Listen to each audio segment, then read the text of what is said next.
दारे आल्यानो संसारा दिनाचा सोयरा पांडुरंग. तुम्ही पंढरपूरला जा, तिथं काय आहे तर दिनाचा सोयरा पांडुरंग. तिथं पांडुरंग आहे पांडुरंग.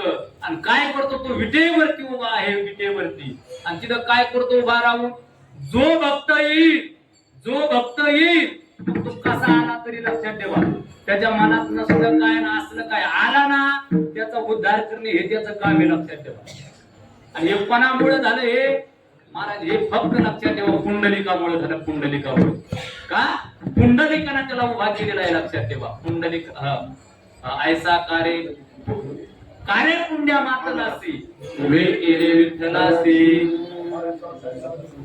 ऐसा कैसा रे तू धीट मागे भिरकावली भीट. महाराज पुंडलिकाने त्याला विटेवरती उभा केला आणि तिथं तो उभा आहे पांडुरंग. म्हणजे पांडुरंग म्हणजेच कोण कृष्ण कृष्ण कृष्ण. हा गोकुळातला कृष्ण तोच पंढरपूरला आला. आणि पंढरपूरला येऊन उघडे परब्रह्म पंढरीचे आले. म्हणजे पंढरपूरला येऊन तो विटेवरती उभा राहिला. आणि त्याचं काम एकच काय जो येईल त्याचा उद्धार करणे. जो येईल त्याचा उद्धार करणे. जो येईल त्याचा उद्धार करणे हे त्याचं काम आहे. पंढरीचे दारे म्हणून तुम्ही पंढरपूरला जा. पंढरीचे दारे आल्यानो संसारा दिनाचा सोयरा पांडुरंग. मूड पापी जैसे तैसे उतरी कासे लावोनी. मूड पापी पापी असेल मूड असेल जसा असेल तसा तिथं पाहायचं नाही. हो कसा आहे आपण वारीतच बघा ना आपल्या दिंडीत ज्या वेळेला आपल्या दिंडीत वारकरी येतात आपण म्हणतो का तू कोण्या जातीचा आहे तू कुठला आहे कोण्या भागातला आहे असं कधी विचारतो का आपण. नाही ना महाराज इथं फक्त एकच वारकरी ना. हा वारकरी वारकरी. महाराज हे कुठं माहितीये का तू कोण्या जातीचा तू कोण्या भागातला तू कुडाला हे आपल्या व्यवहारामध्ये इथं काही नाही. इथं एकच इथं फक्त वारकरी. हा ज्ञानोबा म्हणतात एक ज्ञानोबा म्हणतात झाडाची जात कुठपर्यंत. झाडाची जात कुठपर्यंत. आता हे खैराचं लाकूड लाकडाची जात. हा हे खैराचं लाकूड हे येड्या बाबळीचं लाकूड हे आंब्याचं लाकूड हे शिसमचं लाकूड हे अनेक प्रकारचे बाभळीचं लाकूड. ही जात कुठपर्यंत जोपर्यंत ती अग्नीमध्ये जात नाही तोपर्यंत. का खैर चंदन काटे हे विवंचना तवची घटे जवना धापती एकवटे अग्नी माझी. म्हणजे हे लाकूड हे चंदनाचं लाकूड हे लिंबाचं लाकूड हे खैराचं लाकूड कुठपर्यंत अग्नीत जात नाही तोपर्यंत. एकदा अग्नीमध्ये गेलं की त्याची एकच जात. कोणती जात कोळसा. हा बघा ना अग्नीत गेलं जळलं ना तर तुम्हाला निवडता येणार का खैराचा कोळस लाकूड कोणतं लिंबाचं लाकूड कोणतं येड्या बाबळीचं कोणतं काही कळत नाही. त्याची एकच जात कोळसा. तसं महाराज आपण पंढरपूरला येत नाही तोपर्यंत महाराज आपल्यासाठी तोपर्यंत हा श्रीमंत हा गरीब हा सत्ताधीश हा खालच्या जातीचा हा वरच्या जातीचा हे तिथपर्यंत कुठपर्यंत जोपर्यंत आपण घरी आहे व्यवहारात आहे तोपर्यंत. एकदा पंढरपूरला निघाला प्रस्थानला आळंदीला आला आणि दिंडीत सामील झाला की मग सगळ्यांची एकच जात. आता तिथं जात नाही तिथं वारकरी जात.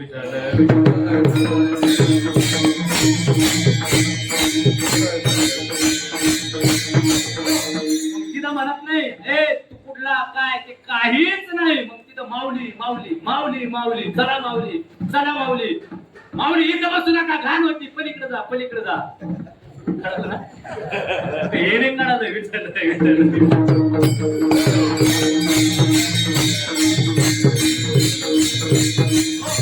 महाराज काही करा माऊली, काही करा माऊली, चोर सुद्धा सापडत माऊली म्हणूनच आणतात. का चोर म्हणून नाही? महाराज लय कठीण आहे तुम्हाला सांग. म्हणजे वारीच्या वाटेला आला की चोर असो, कोणी असो, पोलीस जरी असलं तरी महाराज माऊलीच, कोणी असो माऊली. का महाराज इथं पंढरपूरच्या वाटेला लागलो, इथं माऊली वारकरी इथं जात नाही. तसं महाराज पंढरपूरला गेल्यानंतर महाराज कोणतीच जात नाही. आणि तो दिनाचा सोयरा असलेला पांडुरंग तो पंढरपूरला विटेवरती उभा आहे. आता दिन म्हणजे कोण बघा, दिन म्हणजे कोण? दिन म्हणजे महाराज हेच आपण संसारिक माणसं, संसारिक जे जन्माला येतात ना, दुःख भोगतात, मरतात, जन्माला येतात, मरतात, जन्माला येतात. मनुष्य देहात आल्यानंतर सुद्धा बरे मरताना जन्मताना तर दुःख आहे, पण जीवन जगत असताना काय सुख आहे का? दुःखच आहे ना. आणि तुम्हाला जर सुख मिळालं असतं तर तुम्ही पंढरपूरला आले असते का? तुम्ही ज्या आरती पंढरपूरला आले त्या आरती तुम्हाला संसारामध्ये, पैशामध्ये, घरादारामध्ये, लेकरां बाळामध्ये सुख नाही याचा अर्थ तुम्ही पंढरपूरला आहे. सुख नाही याचाच अर्थ तुम्ही पंढरपूरला आहे. जर संसार नगरी बाजार भरला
प्रमाण दिलं त्यांनी. आवाज गोड, प्रमाण पण योग्य आहे, शबक आहे, पण चांगलं वाटलं प्रमाण.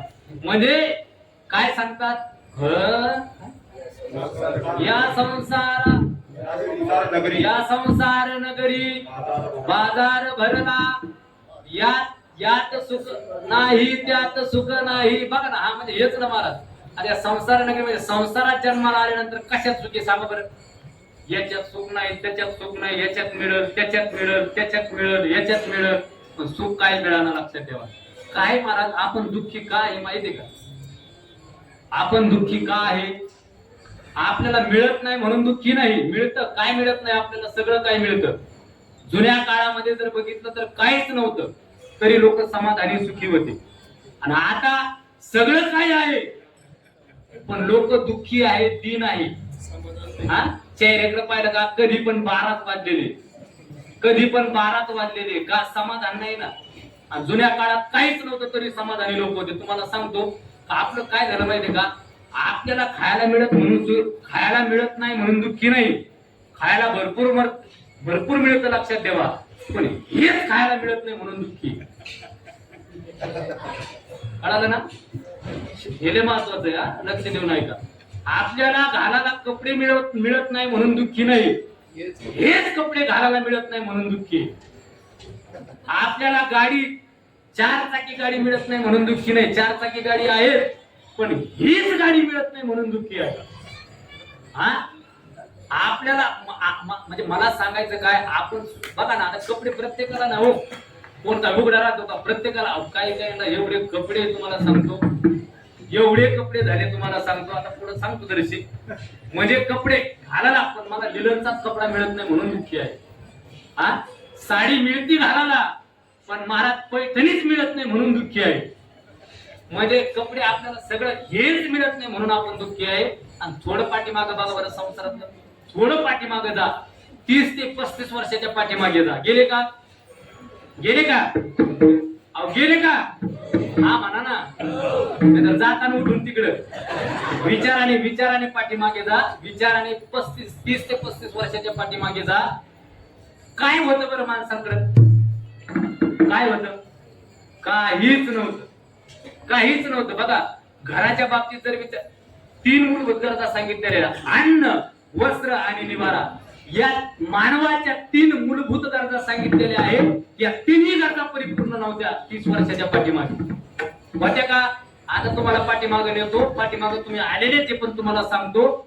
बघा काय, बघा घराच्या बाबतीत जर विचार केला तर घर माणसाला होते का 30 वर्षाच्या पाठीमागे? कुठं घर होते, पण माणूस किती जरी श्रीमंत असला तर त्याचं कौलाचं घर असायचं, कौलाचं. आणि जे असे सामान्य त्यांना तर घरच नाही, मग त्यांनी काय कुठंतरी माणूस सप्र करायचे. म्हणजे कुठंतरी तुम्हाला सांगतो, ऊसाचं पाचट आणायचं, हे आणायचं, कुठंतरी लावायचं, त्याला सेकडायचं आणि केल्यानंतर तेच महाराज वर्षभर परत वर्षाने दुसरं बनवायचं. म्हणजे घर सुद्धा परिपूर्ण नव्हते पाठीमागच्या काळामध्ये. 30 वर्षाच्या पाठीमागे अन्न, वस्त्र, निवारा.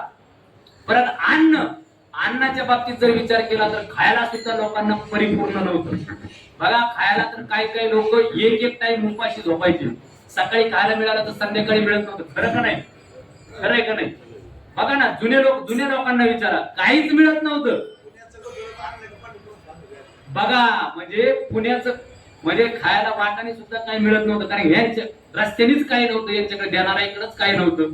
म्हणून पंढरपूरला जर जायचं झालं तर पुण्यात थोडं बांधायचं, कारण पुण्यात होतं जरा, कारण पुणे महाराज पुण्यवान, लक्षात ठेवा. म्हणून तर त्याला लोक म्हणतात पुण्याची गणना हो न करी.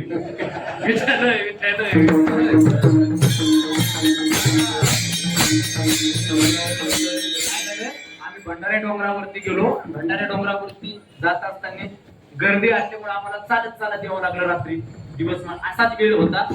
चालत येत असताना काही मराठवाड्यातल्या काही महिला, मराठवाड्यातल्या महिला म्हणजे भोळ्या बावड्या, त्यांना काही लई कळत नाही, पण भाव चांगला आहे, लक्षात ठेवा. भाव व्यवस्थित आहे त्यांचा, भाव श्रद्धा बर का, म्हणजे त्यांची श्रद्धा चांगली. पण त्या भंडारा डोंगरावरती गेल्या आणि दर्शन करून येत असताना त्या आमच्या पुढे चालल्या, आणि जात असताना त्या बी चालल्या. 4-5 जणी होत्या. आणि जात असताना भंडारा डोंगरावरतून जर बघितलं तर जिकडं पाहिलं तिकडं नुसत्या लाईटीच दिसतात. महाराज नुसता महाराज एमआयडीसी आलेल्या नुसत्या कंपन्या. असं वाटतं आपण अमेरिकेतच गेलो का काय, असं तिथून पाहिल्यानंतर वाटतं. एमआयडीसी आलेले भरपूर विकास झाला तुम्हाला सांगतो. आणि जात असताना त्या महिला म्हणायला लागल्या. मग ती एक बाई दुसऱ्या बाईला म्हणती, भया ज्ञानेश्वर महाराजांनी हरिपाठात म्हटलं नाही, पुण्याची गणना पूर्ण करी. बघा पुणे जिल्ह्यात कसं आहे. आणि एवढ्या ठिकाणी तिकडे पाहिलेले नसतात. एवढा महाराज हिऱ्यासारखं दिसायचं, तिथं हिरे, माणिक, मोती, चांदी सारखं दिसायचं तुम्हाला सांगतो. मग त्या म्हणाल्या, म्हणजे मला तेव्हा कळालं पुण्याची गणना पूर्ण करी. विठ्ठल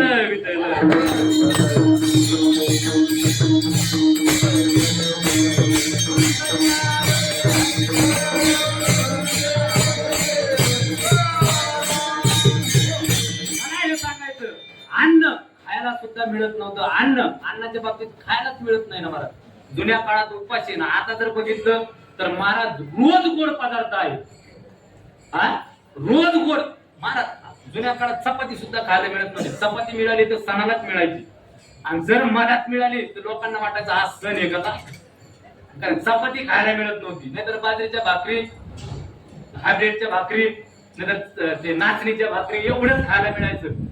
काय भाजी नाही, काय नाही. महाराज कसं तरी तेल मीठ घ्यायचं, मिरची घ्यायची, त्याच्या संग खायचं. आणि आता जर बघितलं तर पंचपक्वान्न प्रत्येकाच्या घरी. महाराज आता उलट गोड पदार्थ नाही असं मला जेवण नाही. उलट घरच्याला सांगावं लागतं. काय सांगावं लागतं?